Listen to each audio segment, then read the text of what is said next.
Hola, ¿están por Sí, ahí? maestro, sí se le escucha. Excelente. Quisiera saber quién es la persona que está en el control de este Zoom, por favor, no puedo compartir. Ahora sí ya puedo compartir. Ok. Muy bien, gracias. Muchas gracias. Muy bien, estimados colegas, vamos a, digamos, a comunicarnos por el medio del chat. Yo les voy a pedir a todos ustedes que si me escuchan bien, yo les voy a pedir que me escriban por el chat, ¿ok? Y me digan si se escucha muy bien, ¿ok? ¿Ok, colegas? ¿Se escucha bien? A ver, por Maestro, favor. se escucha. Por el chat, por favor, no prendamos los micros porque eso satura. Muchas gracias, gracias así, por el chat, muy amables. Muchas gracias. Hola, Aurea, ¿qué tal? ¿Cómo están? Bueno, primero saludarles a todos ustedes. El día de hoy vamos a iniciar una nueva sesión. Mi nombre es Ervin Sotomayor Obregón y conmigo van a trabajar todo lo relacionado a lo pedagógico, a lo curricular. El día de hoy vamos a enfatizar un tema, ¿no? Que tiene que ver con el segundo, digamos, con el segundo tema del temario. A ver, y les voy a pedir a todos que por favor apaguen sus audios. Toda nuestra comunicación va a ser por el medio del chat, ¿ok? Está bien, gracias, gracias por vuestra atención. Bien, entonces vamos a iniciar con la primera situación, porque tenemos que, digamos, trabajar a partir de casos. Y esa es la dinámica, ¿no? Que tenemos aquí, trabajar sobre la base de un caso y yo voy a ir explicando, ¿ok? Entonces, muchas gracias. Muy buenas noches, Denny. ¿Cómo estás, Denny? A ver, vamos a leer el siguiente caso que dice lo siguiente. La profesora Carmen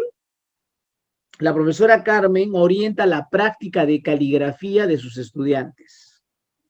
Planteó a sus estudiantes que desarrollen 3 hojas de la oración, 3 tristes tigres comen trigo. La profesora manifiesta que esta actividad permitirá el desarrollo de la escritura. Fíjense, el desarrollo de la escritura. De acuerdo a esta situación, la profesora, ¿qué dicen ustedes?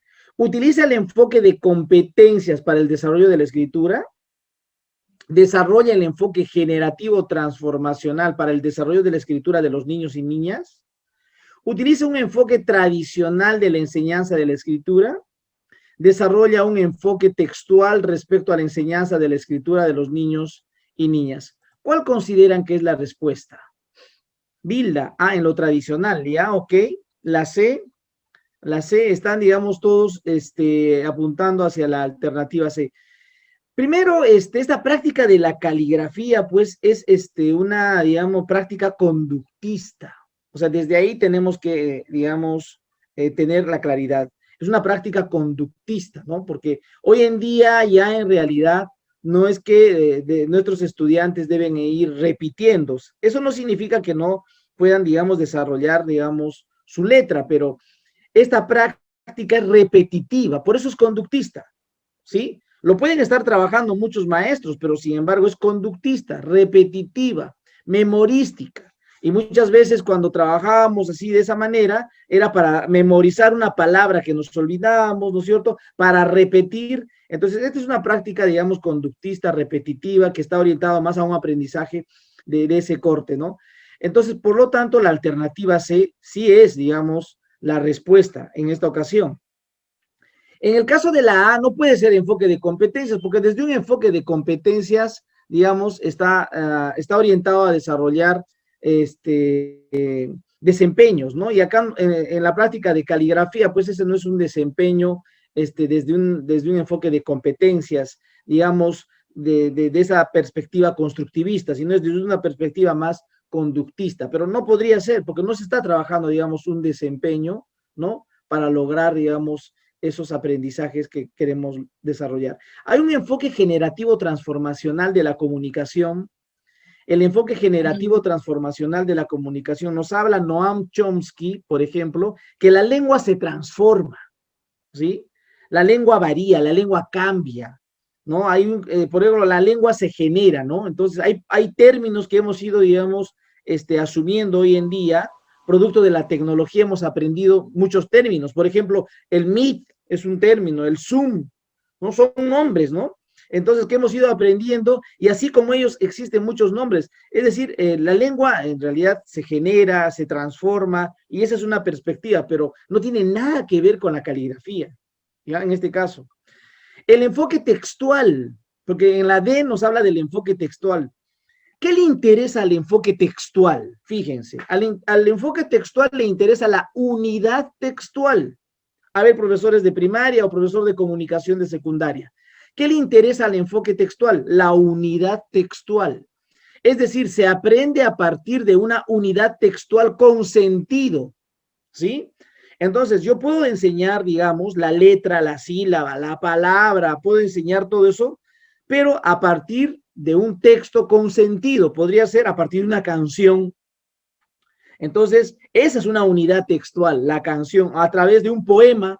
Podemos leer, digamos, el poema y a partir de esa unidad textual, ahí podemos trabajar. O un cuento corto, ¿no? Entonces, a partir de, digamos, de unidades textuales se aprende. Es una lógica interesante que no tiene nada que ver con la caligrafía que se está planteando en esta actividad. Por lo tanto, aquí la respuesta, como ustedes la mayoría han planteado, es la C, ¿ok? La C es totalmente tradicional. Y cuando hablamos del enfoque tradicional, nos estamos refiriendo al enfoque gramatical. Lo tradicional es lo gramatical, pues.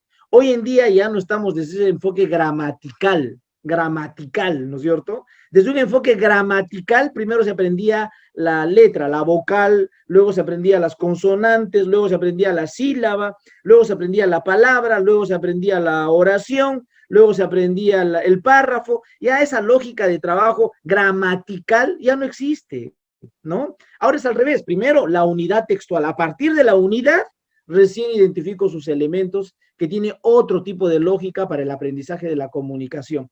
Entonces, la respuesta aquí es la alternativa C, como acaban ustedes de mencionar. A ver, seguimos con este mismo texto, ¿ya? Pero aquí hay una pregunta que va a direccionar la respuesta. ¿Es correcta la argumentación de la maestra?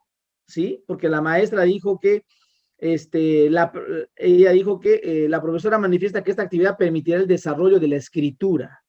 ¿Sí? ¿Puede ser? ¿Qué dicen ustedes?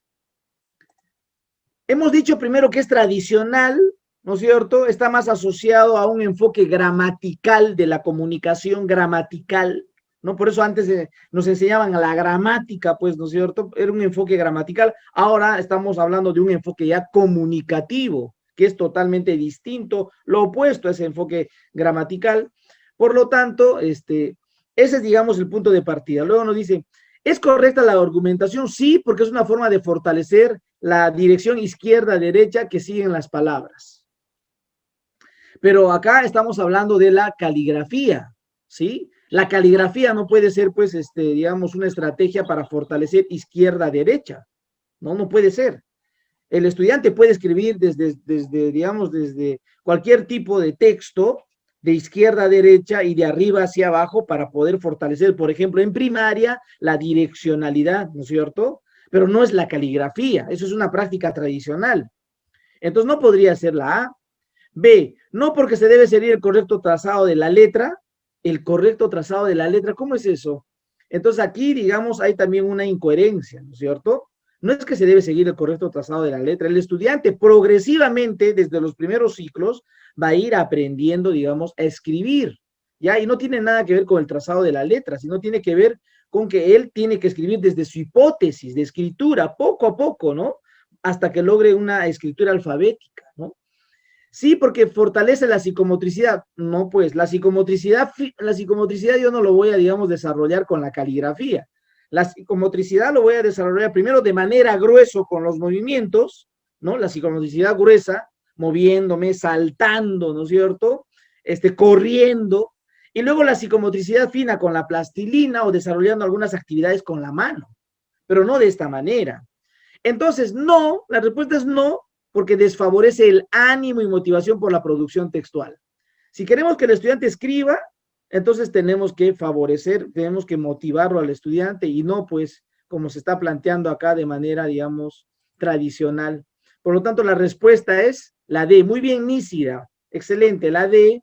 Igual Vilma, la D. Muy bien. No, porque desfavorece el ánimo. A ver, continuamos.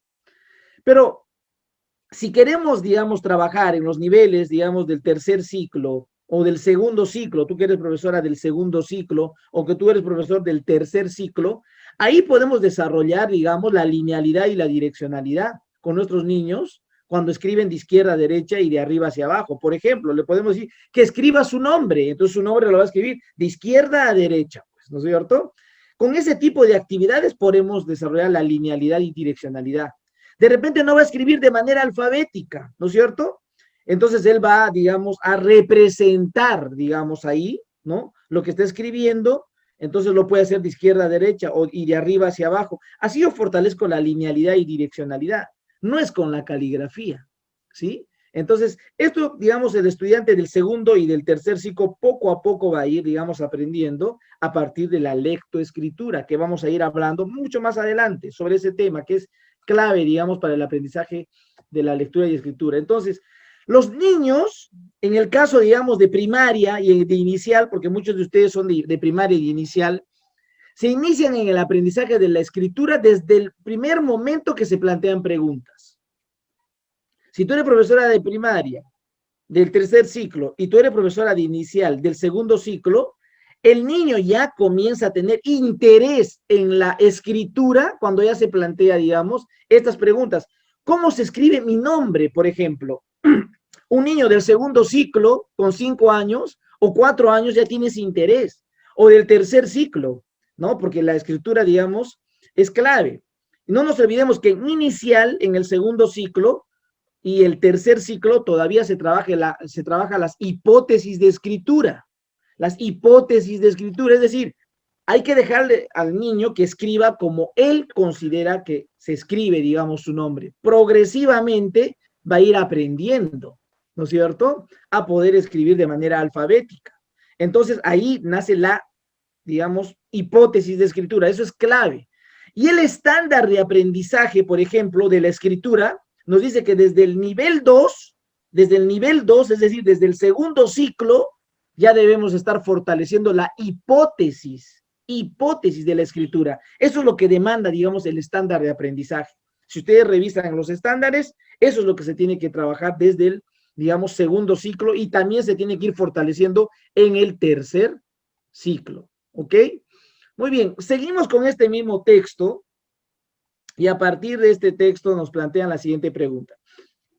¿Qué compromiso de gestión escolar asume la directora? Miren, nos hemos salido del tema de la comunicación para irnos a otro tema. Ok. Y nos dice, ¿qué compromiso de gestión escolar asume la directora? Porque la directora dice que acompañó, ¿no es cierto? Observó la práctica de la profesora, ¿no? Entonces, ¿de qué compromiso estamos hablando? A ver, ¿qué opinan ustedes? C. Muy bien, ok, muy bien, estamos hablando del compromiso. A ver, el progreso de los aprendizajes es un compromiso de gestión escolar. El progreso de los aprendizajes es un compromiso de gestión escolar, el progreso.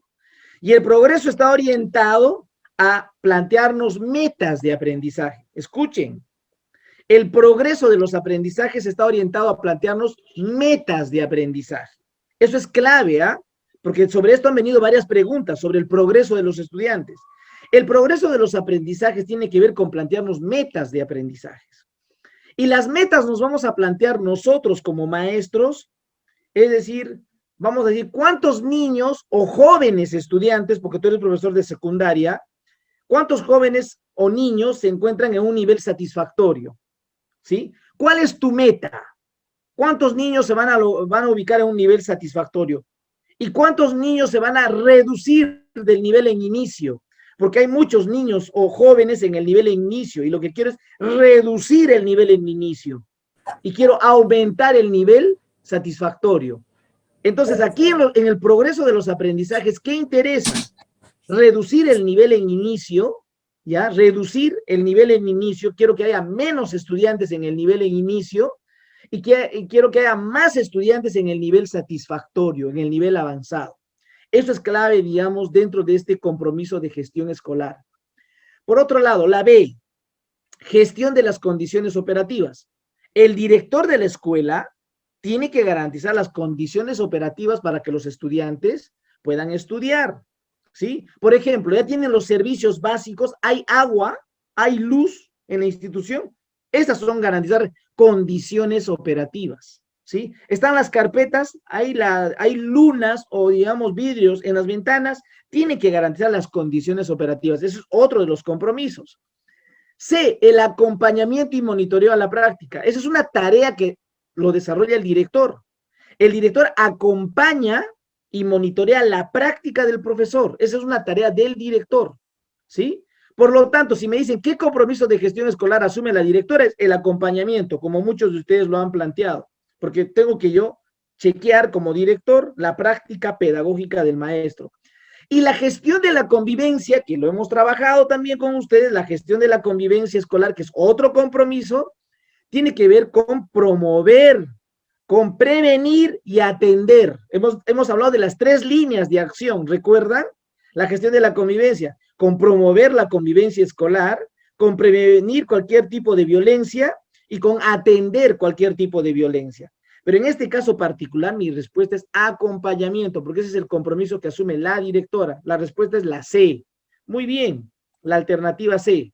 Entonces, aquí están los compromisos que ustedes ya saben, ya lo conocen, ¿sí? Aquí está el progreso de aprendizajes, el acceso y permanencia, que es otro compromiso.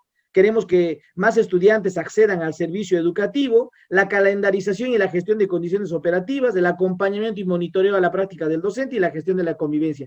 5 compromisos de gestión escolar que ustedes deben de dominar, deben de conocer, porque está en la norma técnica de inicio del desarrollo del año escolar, ¿ok? Y sobre esto vienen preguntas, por eso tenemos que leer esta directiva o norma técnica del inicio del año escolar. Muy bien, avanzamos, muy bien, Vilma, son 5 compromisos, muy bien. A ver, vamos a salir de este texto y vamos a entrar a otro texto. ¿Me escuchan, no, verdad? De repente, Violeta, es el tema de tu conectividad, ¿ok? Sí, profesor, sí se le ¿Me están escucha. escuchando? A ver, muy bien. A ver, entonces vamos a continuar con otro texto. Aquí hay un texto, ¿no? Aquí hay un texto que dice, Rosita, ¿cuántas tapitas tienes? Y tú, Andrés, ¿cuántas tienes? Y aquí claramente le dice, digamos, Andrés, yo tengo 2 tapitas. Rosita dice, yo tengo 3 tapitas. Y luego la maestra pregunta, ¿cuánto tienen en total entre los dos? Entonces ahí el niño contesta 1, 2, 3, 4, 5. Y la niña dice, tenemos 5 tapitas. ¿Ok? Entonces, a partir de ello, gracias Betsabe, gracias.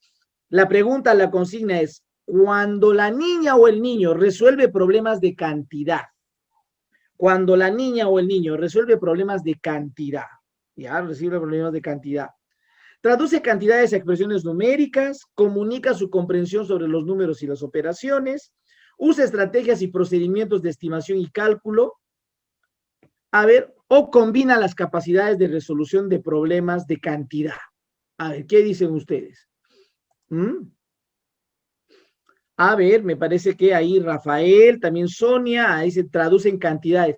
Pero los niños no comunican, si están comunicando su comprensión a la profesora, ¿o no? Están comunicando su comprensión a la profesora, es decir, no solo traducen cantidades, también lo comunican, ¿ok? Y también usan estrategias y procedimientos de estimación. Claro, lo están haciendo de manera, digamos, concreta, utilizando, digamos, algunas chapitas, ¿sí? O unas tapitas. Por lo tanto, se está combinando las capacidades, ¿ok? Aquí se combinan las capacidades. No nos olvidemos. Si quiero desarrollar la cantidad, digamos, la competencia de cantidad, desarrollo capacidades. Tengo que movilizar y combinar capacidades, ¿ok? Por lo tanto, traduce cantidades a expresiones numéricas. Claro que sí, porque, digamos, esa cantidad de tapitas está traduciendo a 3, a 4, a 5 tapitas, como dice la niña, y comunican su comprensión. Por lo tanto, hay un nivel de interacción, ¿no? Al comunicar lo que saben a la profesora, porque la profesora está interactuando con ellos. Pero también están utilizando estrategias, ¿no es cierto? Por ejemplo, el niño para contar, ¿no? Digamos, a nivel concreto, está utilizando sus propias estrategias porque dice 1, 2, 3, es la manera, digamos, como él representa la respuesta de la maestra. Por lo tanto, aquí mi respuesta es la combinación. Por lo tanto, la alternativa D es fundamental, porque combina capacidades. Cuando hablamos, digamos, de las capacidades, esos son los recursos, ¿no es cierto? Las capacidades son recursos que se desarrollan de manera combinada, articulada. Si yo quiero desarrollar una determinada competencia, como en este caso es, digamos, resolver problemas de cantidad, tengo que combinar las capacidades. Y estas tres son las capacidades que tiene, digamos, esta competencia. Fíjense aquí. A ver, la respuesta entonces es la D de dedo. Aquí es la D de dedo, la respuesta. Fíjense, la D de dedo, ¿ok? Y vamos a seguir con este mismo texto, ¿ya? Se moviliza todas las capacidades para la competencia. Muy bien, a ver, vamos a continuar con el mismo texto. ¿Qué dice? Las ideas matemáticas, fíjense, las ideas matemáticas adquieren significado cuando se usan diferentes representaciones. Y se es capaz de transitar de una representación a otra. Los niños están representando ahí cantidades, ¿no? Pero dice, se es capaz de transitar de una representación a otra, de tal forma que se comprende la idea matemática y la función que cumple en diferentes situaciones, ¿ok?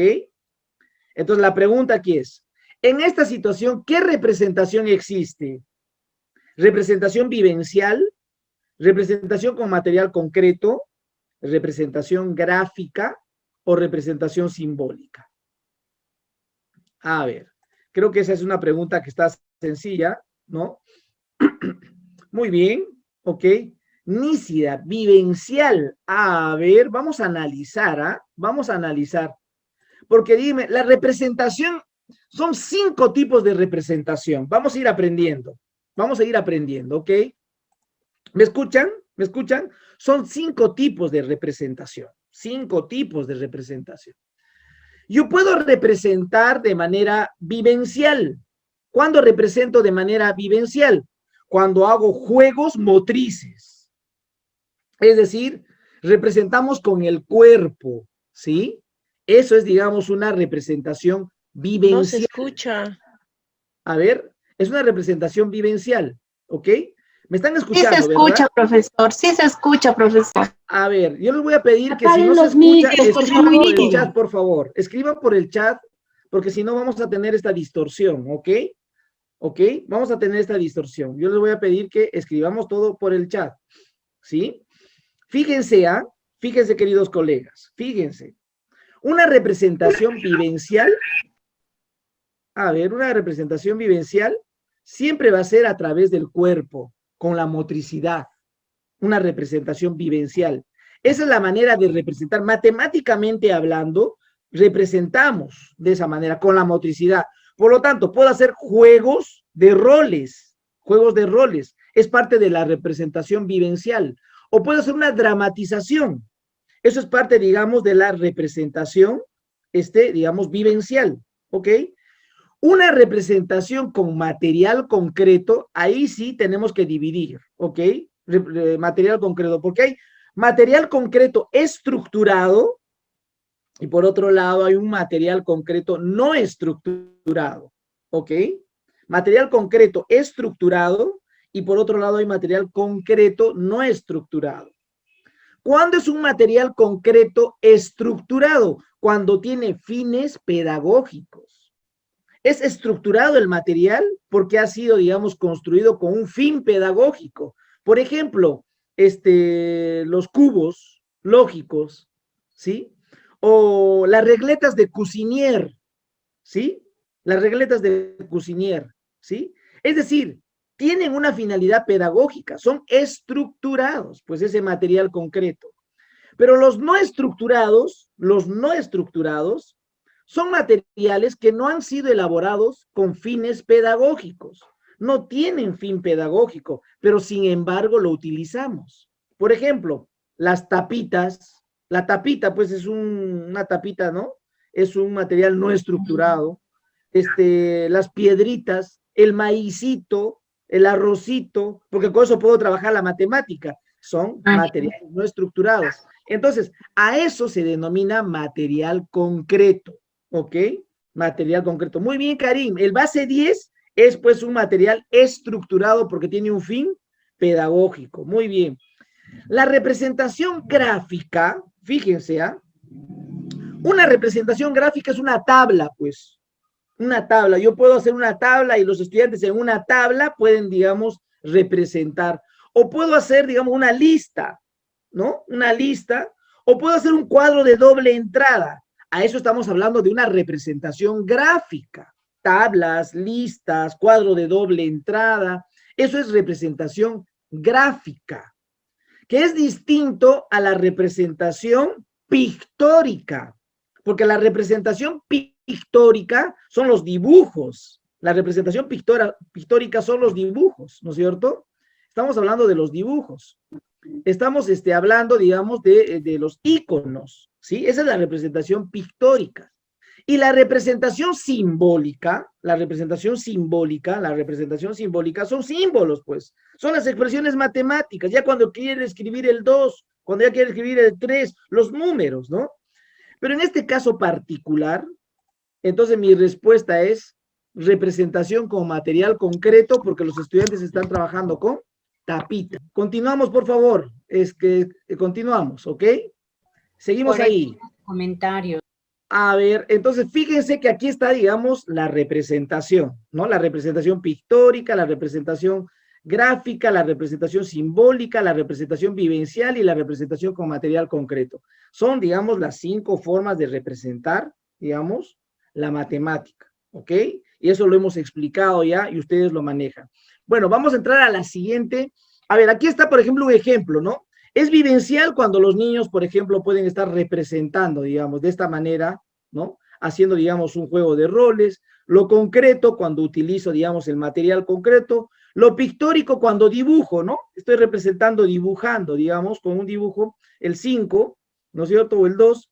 Y gráfico, miren cómo lo represento y de manera simbólica, cómo el niño está tratando ya, digamos, de estructurar, ¿no? De escribir el número, pero esas son, digamos, las maneras de cómo se puede representar, ¿no? Matemáticamente, las 5 formas de cómo puedo yo representar matemáticamente. A ver, continuamos. Continuamos con otro texto. A ver, con otro texto. A ver, vamos a continuar. Dice, la profesora Rosita salió al parque con sus niños y niñas del primer grado. La profesora Rosita salió al parque con sus niños y niñas del primer grado. Algunos niños se acercan a observar las plantas. De pronto, Santiago comienza a arrancar las hojas de cada una de las plantas de su camino. Sus compañeros al verlo comienzan a hacer lo mismo. Rosita, al percatarse del hecho, aprovecha para indicar a los estudiantes sobre la importancia de cuidar las plantas en el parque. Fíjense, ese es el texto, ¿ok? Ese es el texto. A partir de ese texto, hay una consigna, hay una pregunta que dice, ¿cuál de las siguientes intervenciones es más pertinente para este proceso? ¿Cuál de las siguientes intervenciones es más pertinente para este proceso? Indicar a los niños, no rompan las flores, a la plantita le duele si le arrancan sus hojas, entonces, ¿es correcto lo que hacen? ¿Es correcto lo que hacen? Les pregunta, ¿no? B, indicar a los niños, ¿les gustan las flores del parque? ¿Quiénes visitan el parque? ¿Qué pasaría si todas las personas que visitan el parque arrancan las flores? ¿Quiénes deberían cuidar las plantas del parque? C, indicar a los niños, este parque nos pertenece a todos, incluido a los estudiantes de nuestro colegio. Por eso debemos cuidarlo, para que la próxima vez que lo visitemos disfrutemos de las plantas y flores. D, indicar a los niños, Santiago, no juegues con las plantas y los demás no hagan lo mismo que Santiago. A ver, ¿cuál sería la respuesta? A ver, ¿cuál de las siguientes intervenciones? A ver, la mayoría está planteando la B, interesante. Por ahí, Rafael, a ver, vamos, la B, vamos a ir analizando cada una de las alternativas. La pregunta es, ¿cuál de las siguientes intervenciones es más pertinente? Más pertinente. A ver, Mili, de repente es la C. A ver, vamos a ver. Nelly, de repente es la C. Edilson, también la C. A ver, vamos a ver. Indicar a los niños no rompan las flores. A la plantita le duele si le arrancan las flores. Entonces, ¿es correcto lo que hacen? ¿Qué está esperando aquí la profesora? Que le respondan no es correcto. Pero básicamente es ella quien está pidiendo a los estudiantes que no rompan las plantitas. En la A, digamos, es más heterónomo. La maestra está indicando lo que tienen que hacer los estudiantes y solo espera de ellos una respuesta de sí o no. ¿Es correcto, ¿es correcto lo que hacen? No. O sea, no hay más preguntas, ¿no? A diferencia de la B, ¿no? En la B, la profesora problematiza, ¿no? La profesora le dice, ¿les gustan las flores del parque? ¿Quiénes visitan el parque? ¿Qué pasaría si todas las personas que visitan el parque arrancan las flores? Ah, la profesora está generando ahí mayor reflexión en los niños, ¿sí? Reflexión, para que ellos de manera consciente se den cuenta de la importancia de cuidar el medio ambiente, ¿no es cierto? ¿Quiénes deberían cuidar las plantas del parque? Entonces, entre la A y la B, la B es mucho más contundente porque promueve la reflexión en los estudiantes y para que ellos, reflexionando, se den cuenta de la importancia del cuidado de las plantas. C, vamos a leer la C. Indicar a los niños, este parque nos pertenece a todos, incluido a los estudiantes de nuestro colegio, por eso debemos cuidarlo para que la próxima vez que lo visitemos, disfrutemos de las plantas. En la C no hay interacción, la única que habla es la profesora. Y no hay reflexión, por lo tanto, la B sigue siendo la respuesta contundente, la B. D de dedo. Indicar a los niños, Santiago, no juegues con las plantas. Y los demás no hagan lo mismo que Santiago. Fíjense lo que dice, ¿eh? Santiago, no juegues con las plantas y los demás no hagan lo mismo. Igual la profesora es la que está conduciendo, digamos, este proceso, no permite que los niños reflexionen por sí mismos. Entonces, la única alternativa donde se genera la reflexión de los estudiantes es la alternativa B, ¿ok? Y para este tipo de situaciones lo que queremos es que el estudiante de manera autónoma sea consciente de sus actos, de manera autónoma. Desde un enfoque constructivista, eso es lo que interesa, ¿ok? Por lo tanto, la respuesta aquí es la alternativa B de bueno, B de bueno, ¿ok? A ver, continuamos. Continuamos entonces, es interesante. Ajá, aquí estamos con el mismo texto de Rosita, ¿no? De la profesora Rosita, con el mismo texto, pero aquí, digamos, hay otro comentario y consigna. A ver, aquí hay otro comentario y consigna, dice, recuerda que uno de los principios de la educación contribuye con el cuidado de las plantas. Este principio es, uy, qué sencillo está este principio, si es que fuese la respuesta. La C, ¿sí? Muy bien, estamos hablando entonces de la conciencia ambiental. Muy bien, ya estamos entendiendo el tema de los principios, la conciencia ambiental. El biocentrismo es parte de la conciencia ambiental. El respeto a la naturaleza es parte de la conciencia ambiental. No nos olvidemos cuando decimos biocentrismo, es centrado en la vida, ¿no? Centrado en la vida, es decir, es un enfoque o es un principio, la conciencia ambiental, que está centrado en la vida. Y cuando está centrado en la vida, estamos hablando de la vida de los animales, de las plantas y de todos los seres vivos, ¿no? La ética también es otro principio, sin embargo, aquí, de manera contundente, mi respuesta es la alternativa C. Muy bien, continuamos. Aquí están los 8 principios de la educación que ustedes ya lo conocen, ¿no? Los 8 principios: la democracia, ética, equidad, creatividad, conciencia, interculturalidad, calidad e inclusión. Solo para, digamos, explicar un poco alguno de estos, cuando hablamos de la democracia, que es un principio, digamos, de la educación. ¿Qué es la democracia? La libertad de opinión. Esa es la democracia, la libertad de opinión, ¿sí? Entonces, cuando hay libertad de opinión, hay tolerancia. Eso es fundamental. Cuando hay libertad de opinión, hay tolerancia, ¿sí? Ahora, ¿qué dice? La ética. La ética es una disciplina, es otro principio de la educación, que, digamos, la ética se expresa en la práctica de diversos valores. Por ejemplo, la puntualidad, la responsabilidad, la solidaridad. ¿Me dejo entender? Hay varios valores que implica la ética, es la práctica, digamos, y el ejercicio, digamos, de un conjunto de valores. La equidad, bueno, la equidad estamos hablando de garantizar las mismas oportunidades de acceso, de trato a todos los estudiantes. Eso es lo que se explica desde los principios, ¿no es cierto? La equidad, las mismas oportunidades, garantizar las mismas oportunidades para todos. Cuando hablamos de la creatividad y de la innovación, eso también es clave, de la creatividad y la innovación, la creatividad es producir el conocimiento, producir conocimientos, en todo su sentido, en las artes, en la literatura, en la matemática, etcétera, en todas las áreas, pero es la producción del conocimiento. La conciencia ambiental, ya lo hemos tratado, la interculturalidad es la relación que debe existir de manera, digamos, equilibrada, respetuosa entre culturas. Claro, cuando hay interculturalidad hemos dicho primero me afirmo, valoro, reconozco mi identidad. La identidad cultural es fundamental desde una perspectiva de la interculturalidad. Después el diálogo intercultural, porque a partir de lo mío puedo dialogar con el otro. Y finalmente la convivencia intercultural, la convivencia. Ahí termina, digamos, el tema de la interculturalidad. ¿Qué es calidad?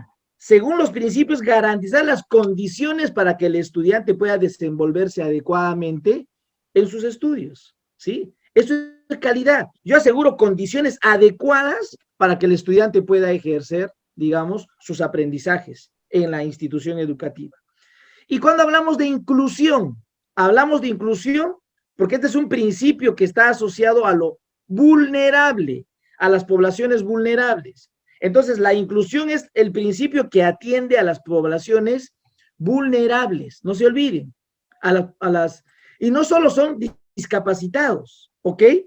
No solo son discapacitados. Una persona vulnerable también es un niño del ámbito rural, ¿sí? Un niño que habla una lengua originaria diferente al castellano también es vulnerable. También un niño con necesidades educativas especiales son vulnerables. Entonces, un niño que está, digamos, en el quintil de la pobreza, está en la frontera, es vulnerable, ¿ok? Bueno, pasamos entonces del explicar de estos principios al mismo texto de Rosita, ¿ya? Al mismo texto de Rosita, pero con otra pregunta. A ver, con otra pregunta. A ver, Rafael, ¿cuándo hablamos de biocentrismo? Cuando estás centrado en la vida. Centrado en la vida, es decir, lo más importante, Rafael, es la vida. Ese es biocentrismo, estar centrado en la vida, ¿ok? A ver, según este mismo texto, ¿qué actitud debe demostrar la docente y los estudiantes en el marco del tratamiento del enfoque ambiental? A ver, ¿qué actitud? ¿Qué actitud debe demostrar la docente y los estudiantes en el marco del tratamiento ambiental? A ver, A. Docentes y estudiantes realizan acciones para identificar los patrones de producción y consumo de aquellos productos utilizados de forma cotidiana en la escuela y la comunidad. B. Docentes y estudiantes implementan las 3 R's: reducir, reusar y reciclar, la segregación adecuada de los residuos sólidos y las medidas de coeficiencia, las prácticas de cuidado de salud y para el bienestar común. C. Docentes y estudiantes promueven estilos de vida en armonía con el ambiente, revalorando los saberes locales y el conocimiento ancestral. D de dedo. Docentes y estudiantes desarrollan acciones de ciudadanía que demuestren conciencia sobre los eventos climáticos y cuidado del ambiente. ¿Ok? Cuidado del ambiente. Entonces, a ver, me parece bien, digamos, que la mayoría esté apostando por la alternativa D, aunque Johnny Ruth, tú estás planteando que es la C. A ver, vamos a ir analizando, Johnny, ¿ok? Vamos a ir analizando. A ver, apagamos nuestros micros, por favor, no se olviden, apagamos todos nuestros micros. Sí, Olga, por favor. Olga, apagamos nuestros micros. Fíjense, la primera, a ver, Itzvan Oret, ahí te voy a ver. A ver, la primera alternativa, la alternativa A dice que docentes y estudiantes realizan acciones para identificar patrones de producción y consumo de aquellos productos utilizados de forma cotidiana. Claro, con la alternativa A yo podría identificar cómo se está, digamos, qué alimentos se traen nuestros estudiantes a la escuela, ¿sí? qué alimentos se traen a la escuela, ¿sí? Eso es fundamental. Por ejemplo, si son alimentos saludables, hay que ir chequeando eso, ¿no es cierto?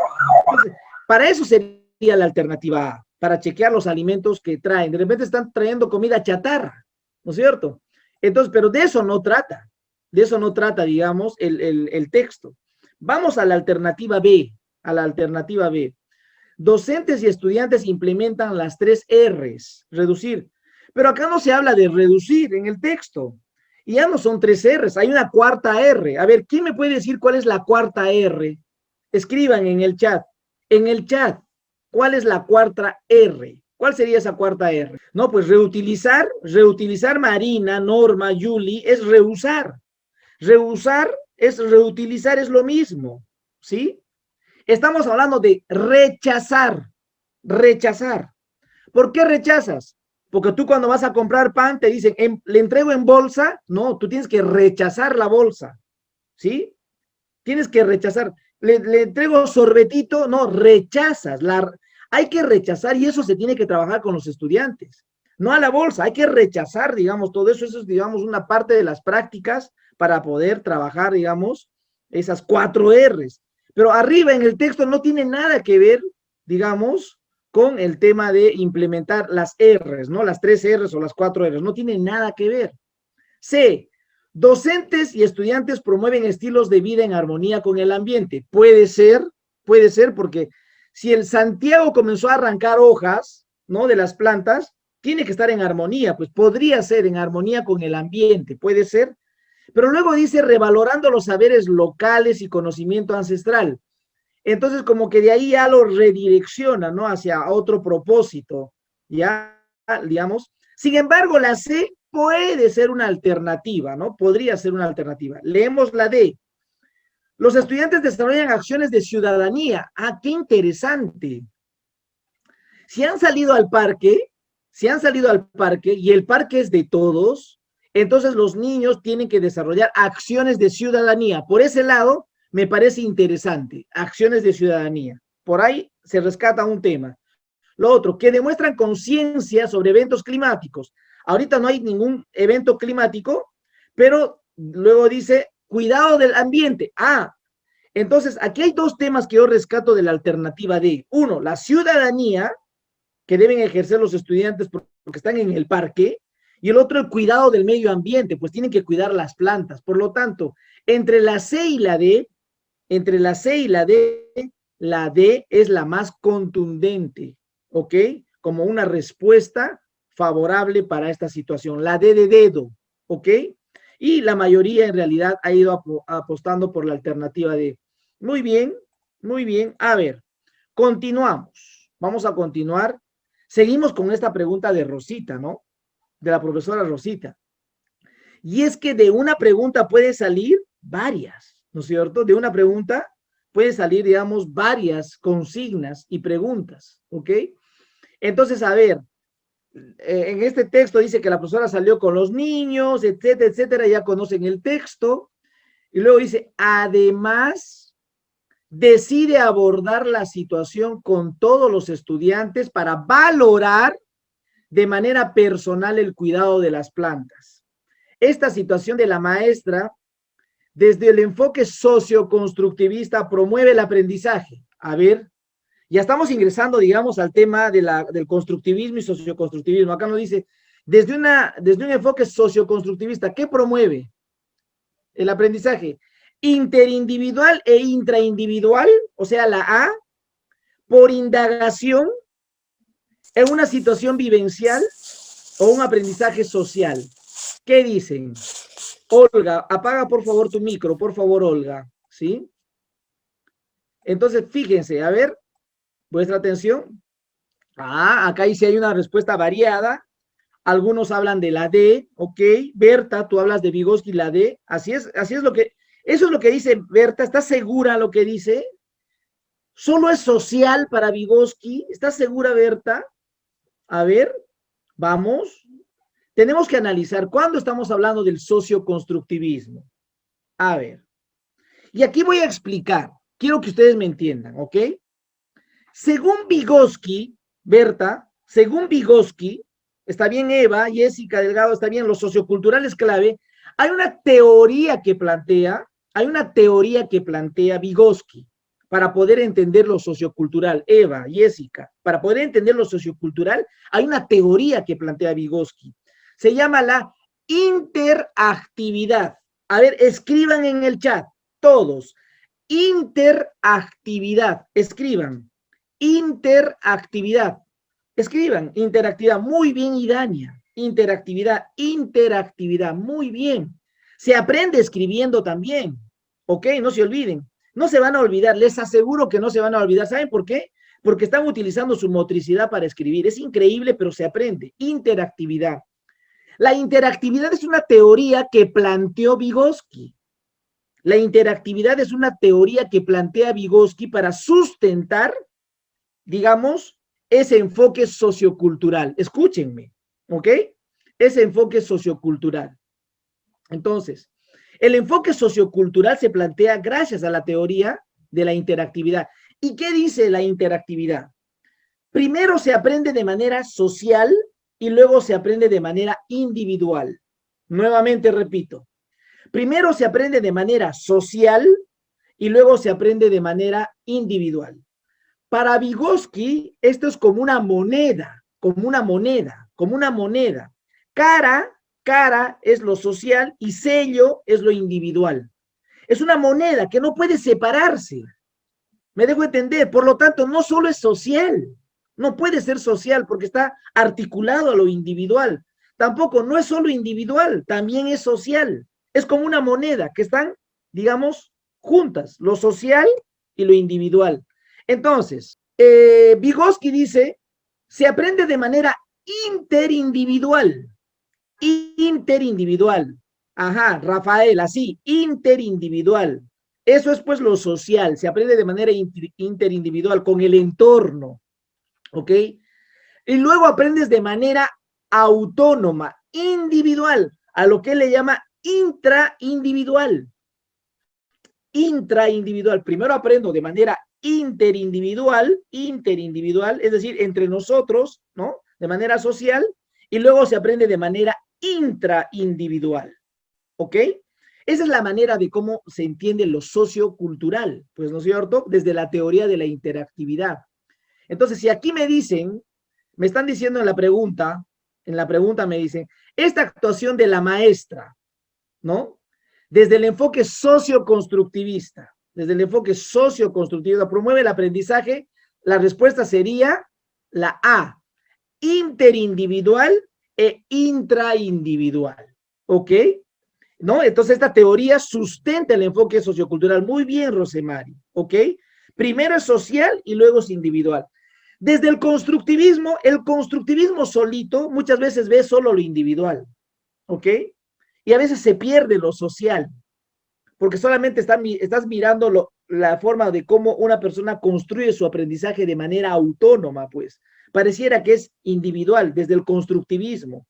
Por eso es que se prefiere hablar de socioconstructivismo, porque al hablar de socioconstructivismo, tú dices, primero se aprende de manera social y después es individual. Esa es, digamos, la manera de cómo se plantea desde esta perspectiva del socioconstructivismo. A ver, entonces, la interactividad tiene que ver con lo interindividual, ¿sí? Y tiene que ver con lo intraindividual, es decir, con lo social y con lo individual, ¿ok? Para, digamos, ir entendiendo el socioconstructivismo. Continuamos. Esta parte voy a leer porque es clave para vuestro aprendizaje. Para Vygotsky, escuchen, para Vygotsky, la ley fundamental de la adquisición del conocimiento comienza en el intercambio social. Para Vygotsky, comienza en el intercambio social. Es decir, comienza siendo interpersonal, comienza siendo siempre social y termina siendo intrapersonal, es decir, individual. Es decir, cada individuo luego construye su propio aprendizaje. Pero ese individuo construye su propio aprendizaje producto del entorno. Lo social siempre va a influenciar, ¿ok? Entonces, esto significa que la base del conocimiento de cada niño o niña tiene guardado en sus estructuras mentales, se ha ido enriqueciendo por la sociedad, por la familia, por los amigos. El entorno es fundamental. Howard Gardner Howard Gardner, el que nos habla de las inteligencias múltiples, nos dice que la ecología cognitiva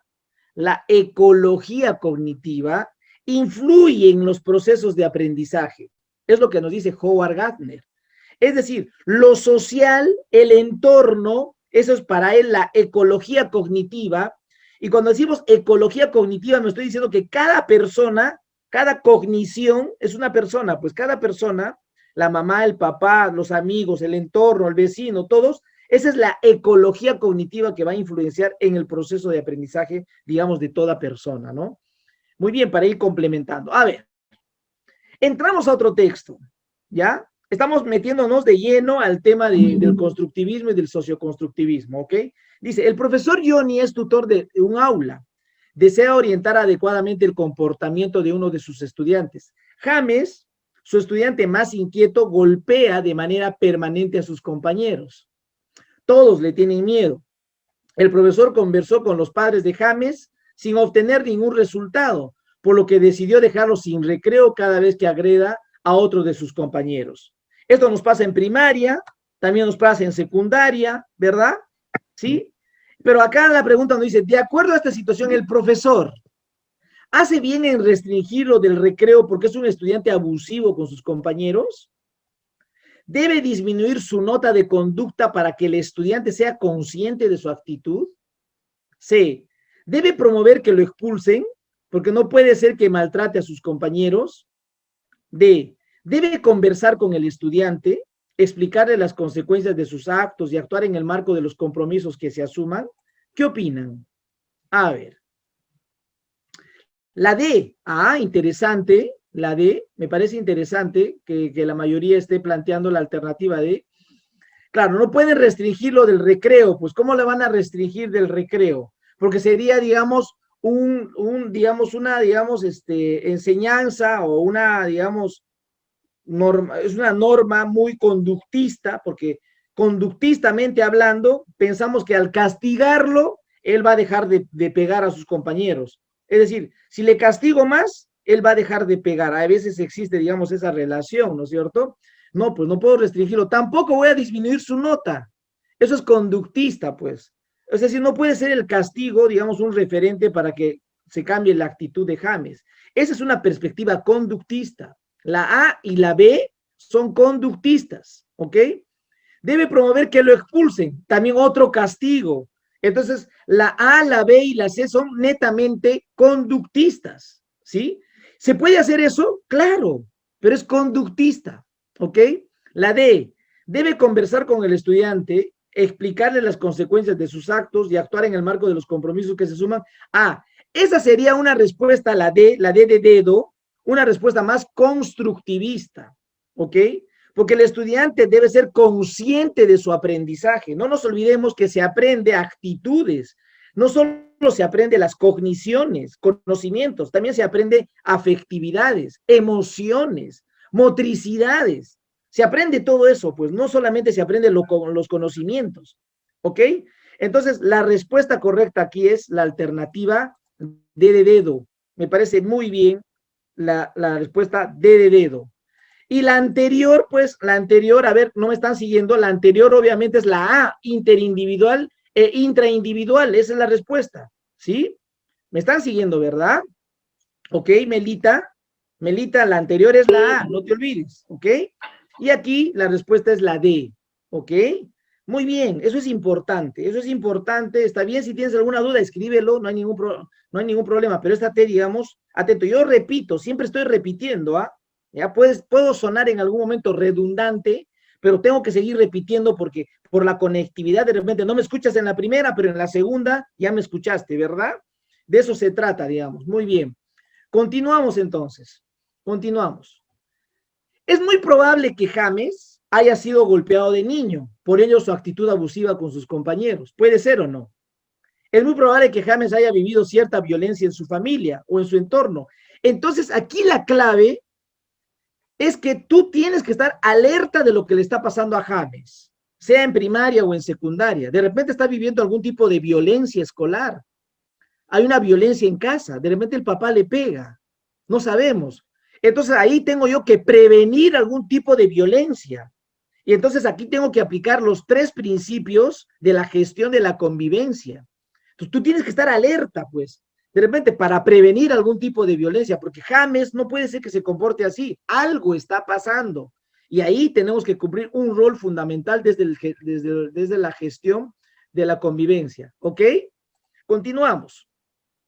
Seguimos con el mismo texto. ¿Ok? Seguimos con el mismo texto. Con el mismo texto, pero con otra pregunta. Te dice, según el enfoque constructivista, fíjate la pregunta, según el enfoque constructivista, ¿cómo debería actuar el docente? ¿Cómo debería actuar? A ver, está fácil esto, ¿ah? A ver, en inicial también pasa Rocío, claro, entre niños, pero ahí se tiene que acompañar al niño, ahí se tiene que acompañar al niño, ¿no es cierto? A los niños, a ambos niños, ¿no? Cuando se prestan sus juguetes, por ejemplo, ¿no? A ver, vamos.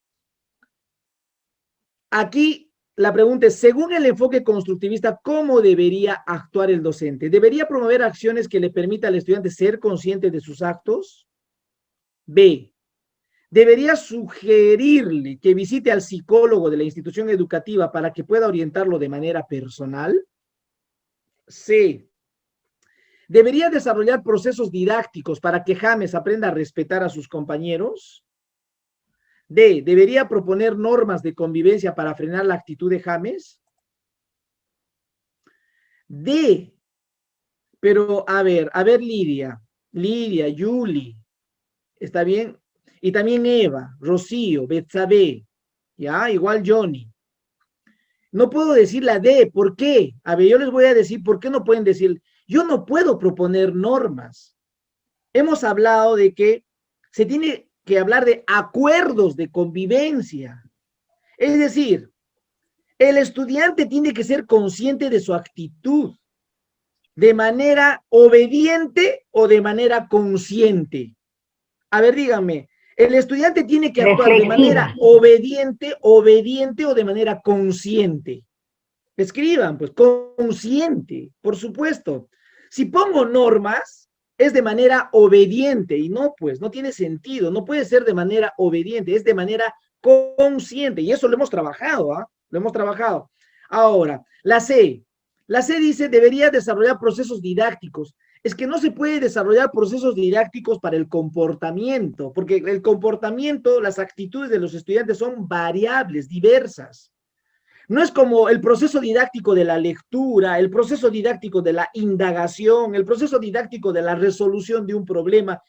El proceso didáctico me ayuda a desarrollar competencias de las áreas, pero del comportamiento no, pues, del comportamiento no se puede. Por lo tanto, no, tampoco puedo decirle que visite al psicólogo, pues, tú como docente tienes que resolver el tema. Se tiene que promover acciones que le permita al estudiante ser consciente de sus actos. Por lo tanto, la respuesta es la A, la alternativa A, ¿ok? La alternativa A. Y aquí hay algo interesante. Fíjense y escúchenme. Acá hay algo interesante. El constructivismo apunta a que el estudiante construya sus aprendizajes de manera autónoma. No te olvides. El socioconstructivismo y el constructivismo apuntan a que el estudiante construya sus aprendizajes de manera autónoma. James tiene que aprender a comportarse. James. El aprendizaje también es de su actitud, pues de su comportamiento.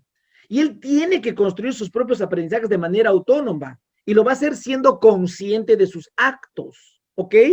¿Ok? A eso apunta el constructivismo. Muy bien.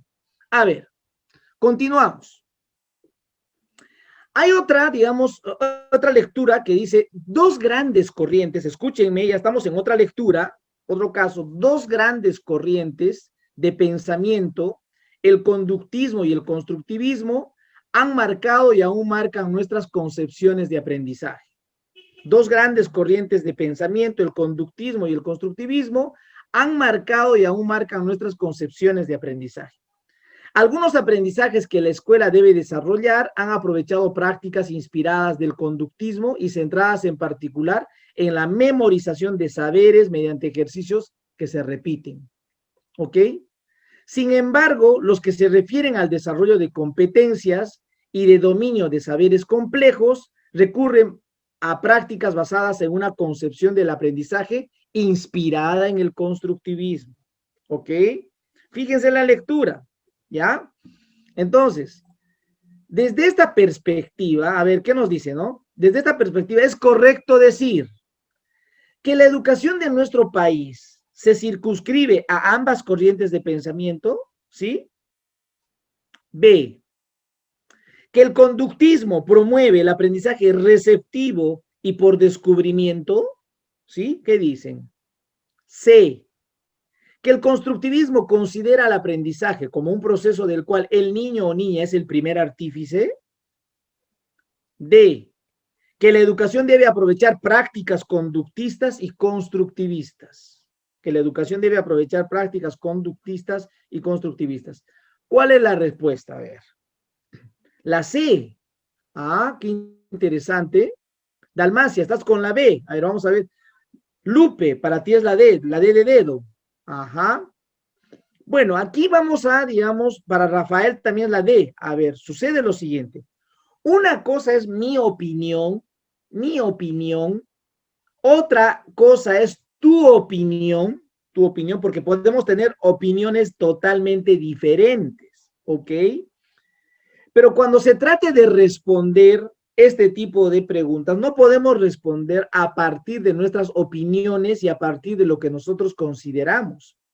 Actualmente el sistema educativo de nuestro país y el currículo nacional han asumido el enfoque constructivista y socioconstructivista. ¿Me dejo entender? Hemos asumido como país el enfoque constructivista y socioconstructivista. Hemos asumido para nuestra práctica pedagógica. El conductismo ya no.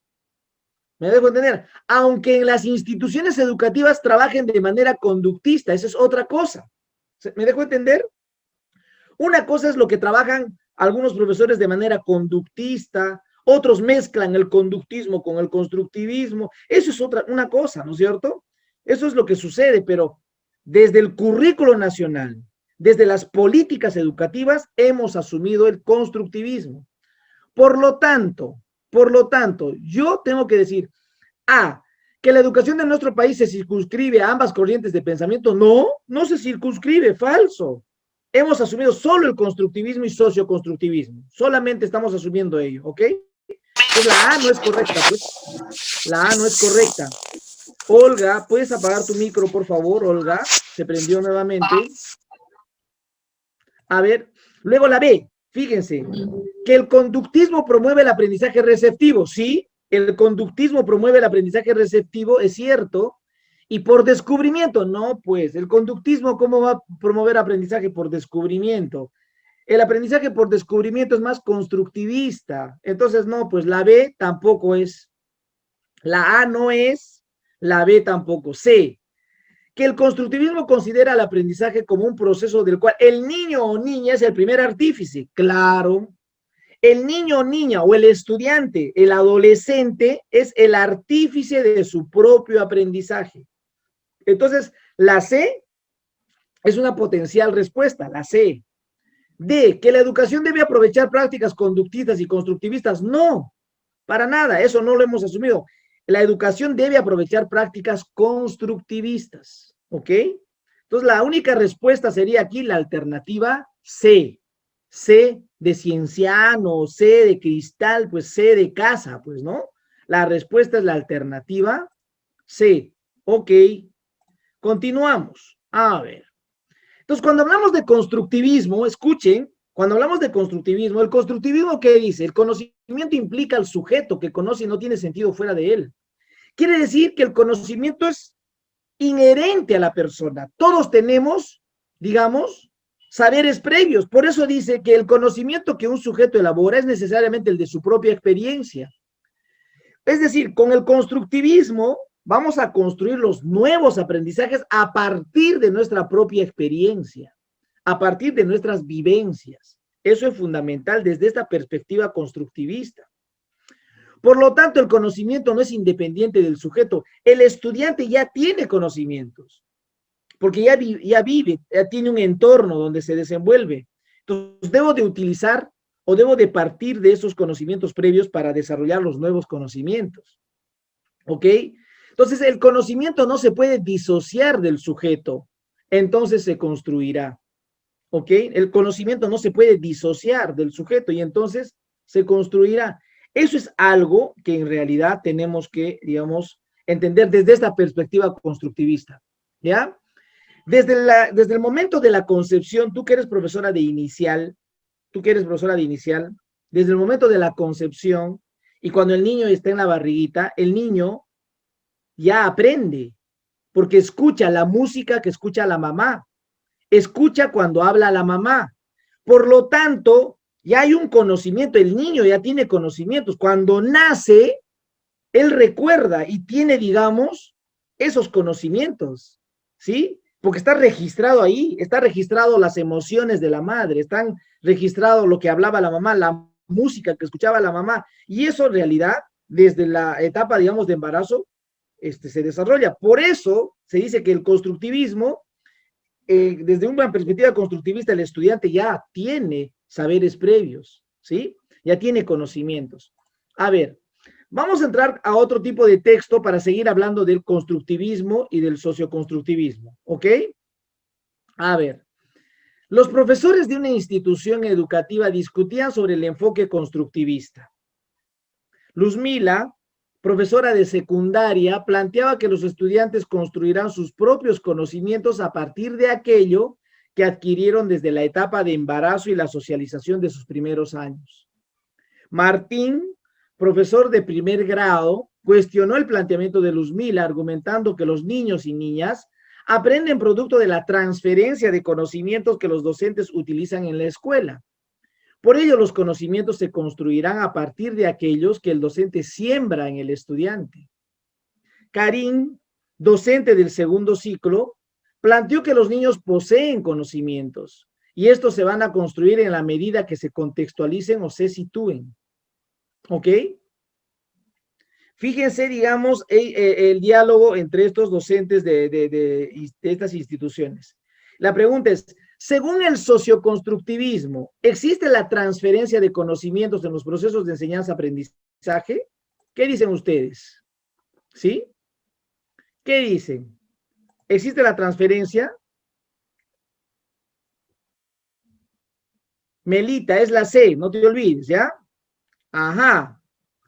¿Cuál es la respuesta aquí? Idania. A ver, Rosario, ¿qué dice? ¿La B? ¿La C? A ver, Rafael. Según el socioconstructivismo, ¿existe la transferencia? Ajá, aquí hay algo interesante. A ver, hay algo interesante en esta pregunta. Desde un enfoque constructivista no hay transferencia. No hay transferencia. Yo no puedo transferir. Es el estudiante quien construye sus propios conocimientos. Desde una mirada constructivista y socioconstructivista, es el estudiante quien construye de manera autónoma. ¿Qué es lo que hace el docente? El docente genera condiciones para que el estudiante aprenda de manera autónoma. ¿Ok? Entonces, no hay transferencia. No hay transferencia. ¿Ok? No existe la transferencia desde el constructivismo. Desde el conductismo sí, se hablaba de transferencia, desde el conductismo. Se puede, digamos, transferir actitudes, comportamientos, pero eso decía el conductismo. Los cognitivos, también existe otra corriente de los cognitivos, decían que sí, se puede transferir conocimientos, los cognitivos, ¿ok? Pero los constructivistas, los socioconstructivistas y constructivistas dicen no hay transferencia, no hay, ¿ok? No puede haber, porque es el estudiante quien construye sus propios conocimientos a partir de sus saberes previos y de las condiciones que genera el maestro. Por lo tanto, mi respuesta aquí es la alternativa B, ¿ok? B de bueno, ¿ok? B de bueno. Eso es interesante. La respuesta es la alternativa B, ¿ok? Porque los conocimientos se construyen pues en la vida cotidiana, ¿no? Para eso se generan, digamos, esa es la alternativa, ¿ok? A ver, continuamos, digamos, con esta explicación. Sucede lo siguiente, ¿no? Existen muchos autores que nos hablan de la transferencia, ¿sí? ¿No? Por ejemplo, ¿no? Existe un autor que es brasileño, Paulo Freire, ¿me escuchan, verdad? Paulo Freire. Paulo Freire cuestionaba el conductismo, Paulo Freire cuestionaba el conductismo. Paulo Freire cuestionaba el conductismo y él decía lo siguiente, ¿no? Cuando cuestionaba el conductismo. No puede ser que los docentes, Paulo Freire decía, no puede ser que los docentes depositen como si estuviesen depositando plata en el banco, depositen conocimientos en los estudiantes.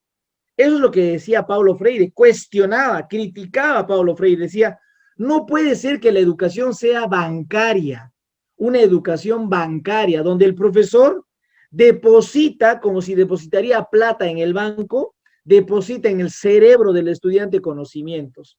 A eso se llama educación bancaria. Y Paulo Freire cuestionaba, digamos, ese tipo de educación bancaria que es más conductista, ¿no? Que es una educación de transferencia.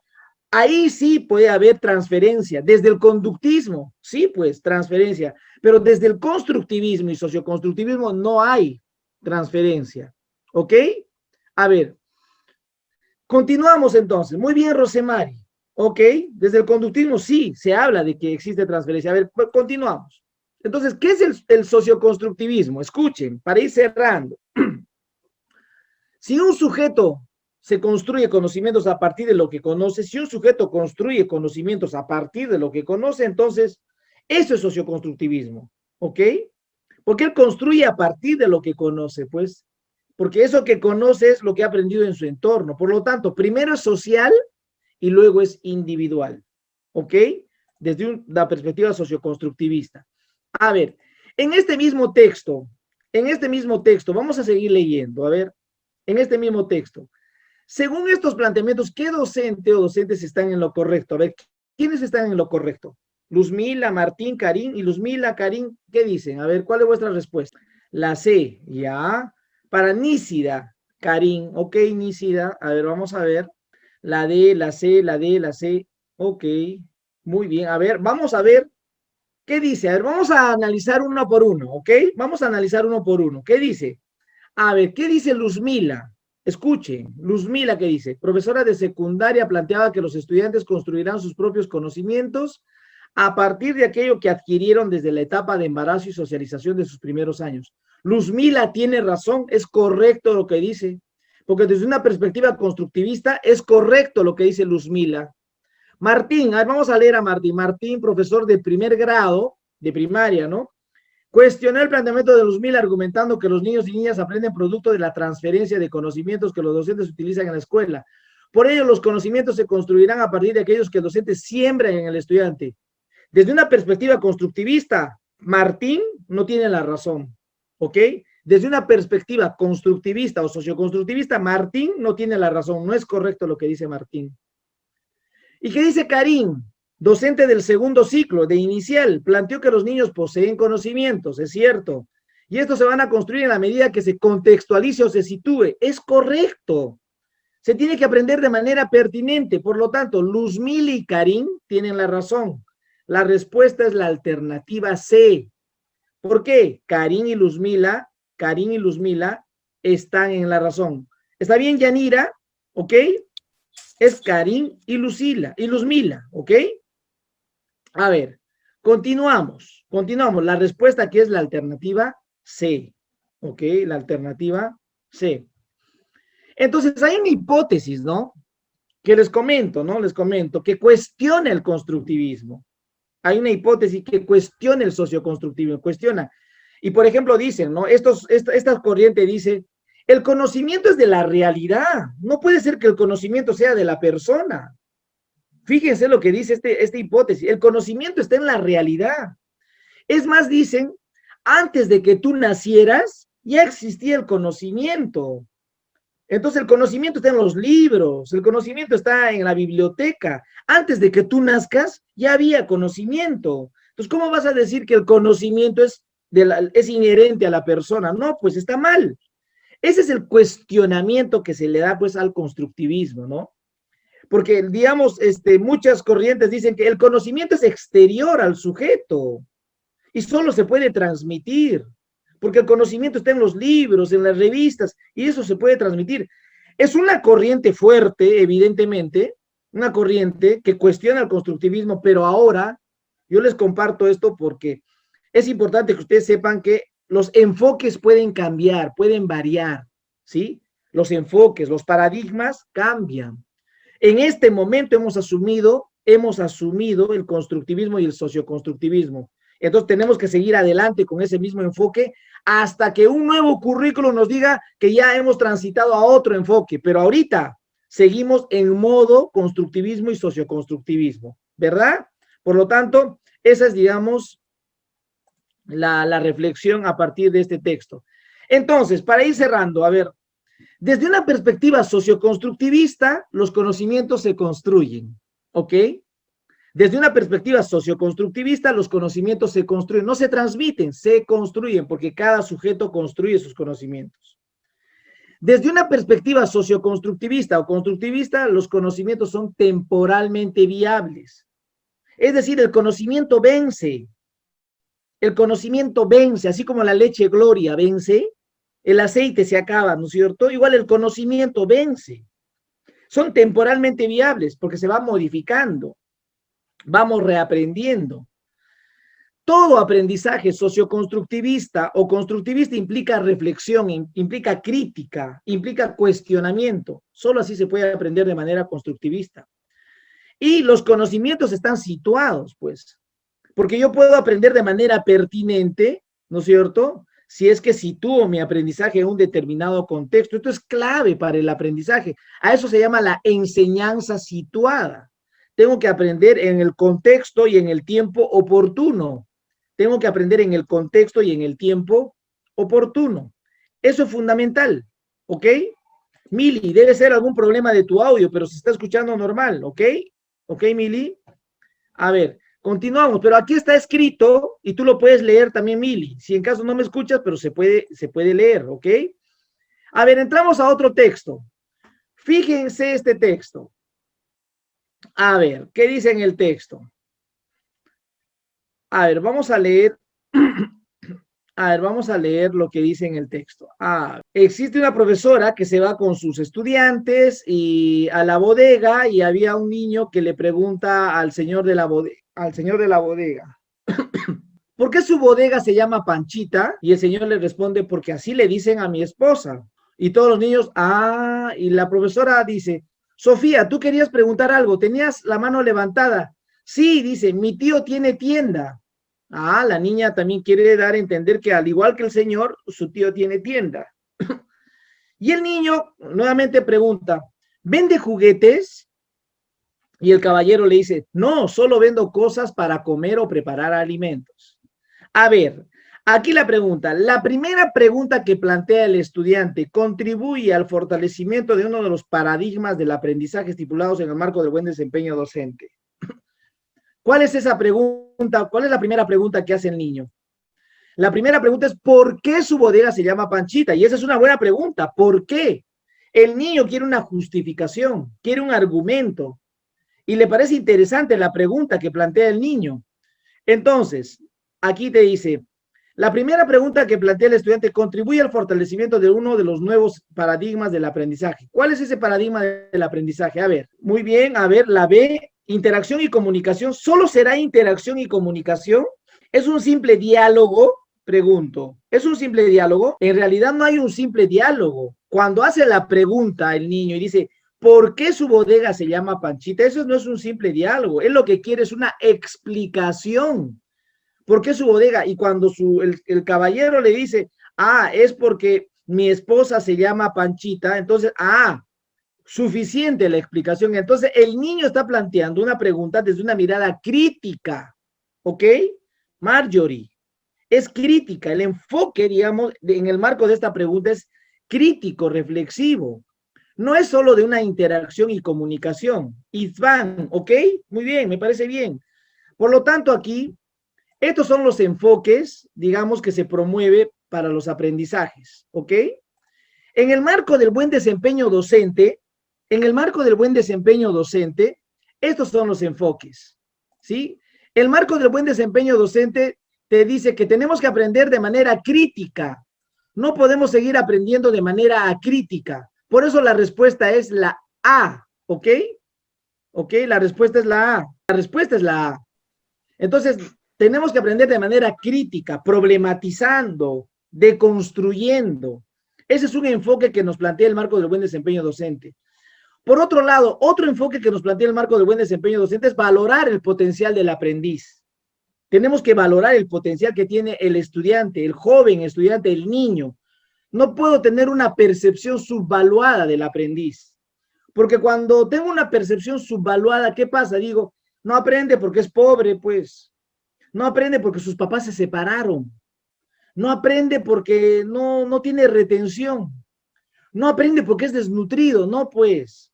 Eso sería tener una percepción subvaluada. Necesitamos tener una percepción de valoración del potencial del aprendiz. Por otro lado, no puedo privilegiar el aprendizaje solo en el aula. Tengo que aprender en diversos espacios de aprendizaje. Eso es lo que nos dice, digamos, los enfoques del marco del buen desempeño docente. No puede solo ser el aprendizaje de transmisión oral. Tiene que haber diálogo, tiene que ser bilateral, ¿ok? Bilateral. El profesor enseña, los estudiantes hablan. Tiene que ser bilateral, desde una mirada, digamos, constructivista. Este también debe ser el trabajo, digamos. Estos enfoques, ¿dónde lo encuentran? En el marco del buen desempeño docente. Les pido que lean el marco del buen desempeño docente. Ahí están estos enfoques.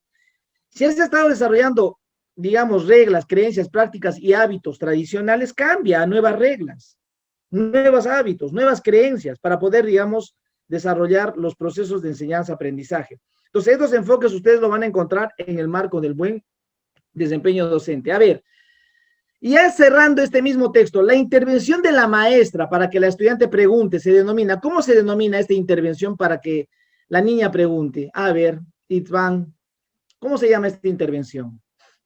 ¿Mediación? ¿Está mediando? ¿Andamiaje? ¿Modelado o diálogo? ¿Cómo se llama esa intervención? A ver, ¿qué dicen? Andamiaje, no diálogo. ¿Cuándo hay andamiaje?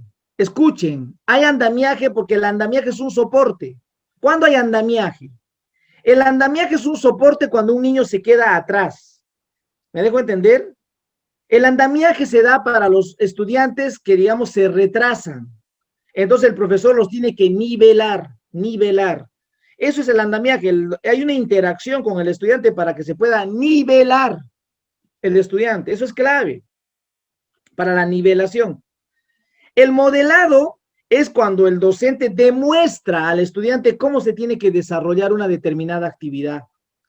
El modelado es cuando el docente demuestra al estudiante. Por ejemplo, en arte, el docente puede demostrar cómo se tiene que pintar. Es una demostración. Ese es el modelado. El andamiaje es un tipo de mediación. El modelado también es otro tipo de mediación. Pero en este caso particular no hay andamiaje, tampoco hay modelado. Pero lo que sí existe es mediación. La profesora está mediando para que la niña también pueda, digamos, opinar, pueda decir algo. Hay un proceso de intermediación, pues, ¿no es cierto? Entonces aquí estamos hablando, no es un simple diálogo. La profesora media para que la niña también pregunte. Por lo tanto, mi respuesta es la alternativa A. ¿Ok? Yolanda, ¿estamos de acuerdo? La alternativa A. Entonces, porque hay un proceso de mediación del proceso. Está bien, Rosario, Luciano, Nadia, me parece bien. Está viendo acá un proceso, digamos, de mediación de parte de la docente. Muy bien, colegas. La verdad, para mí siempre es agradable trabajar con ustedes. Solo para indicarles que un buen mediador, fíjense, no da respuestas, brinda pistas, genera duda, motiva la búsqueda de opciones, propicia la investigación, da ejemplos, establece analogías, promueve el análisis, permite el aprendizaje con el apoyo de los educandos, le facilita, pues, para que el estudiante pueda expresarse. Ese es un buen mediador. Y eso es clave, ¿ok? Para todos los procesos de aprendizaje, ¿ok? Bueno, yo les agradezco, muchísimas gracias a todos ustedes. Los que deseen visitarme, mi página es Aprendo con Ervin, escriban ustedes en el YouTube, Aprendo con Ervin y bacán. Ahí van a encontrar algunos temas que les va a servir también a todos ustedes. Hasta una nueva oportunidad. Cuídense mucho, nos vemos. Cuídense mucho.